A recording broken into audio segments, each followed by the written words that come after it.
அவங்க 1 மாசத்துக்கு அப்புறம் பார்த்தீங்கன்னா, இப்ப தான் கொஞ்சம் கொஞ்சமா வந்து தோட்ட வேலையெல்லாம் செய்ய ஆரம்பிச்சிருக்காங்க. இன்னமும் வந்து உடம்பு வந்து இப்போ ஓகேவா ஆயிட்டேன்.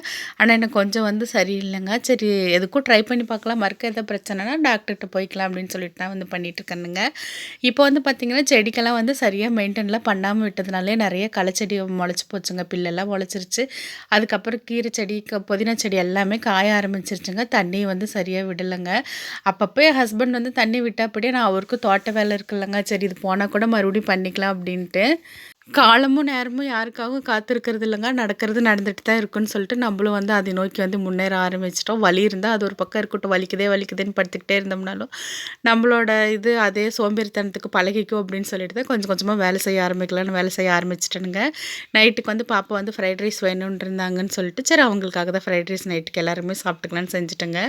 சிம்பிளா செய்றது தான். எண்ணெய் ஊத்திக்கலாம். இஞ்சி பூண்டு வந்து சின்ன சின்னதா கட் பண்ணி அதை நல்லா வதங்கினதுக்கப்புறம் வெங்காயம், வரமிளகாங்க, பச்சை மிளகாய் கூட சேர்த்துக்கலாம். தேவையான அளவுக்கு நமக்கு விருப்பப்பட்ட காய்கறி சேர்த்து நல்லா எண்ணெயில வதக்கி விட்டுட்டு, அதுக்கப்புறம் பார்த்தீங்கன்னா, கொஞ்சமா கரம் மசாலாவும், கொஞ்சம் சிக்கன் மசாலாவும் சேர்த்து நல்லா கலந்து விட்டுக்கலாங்க.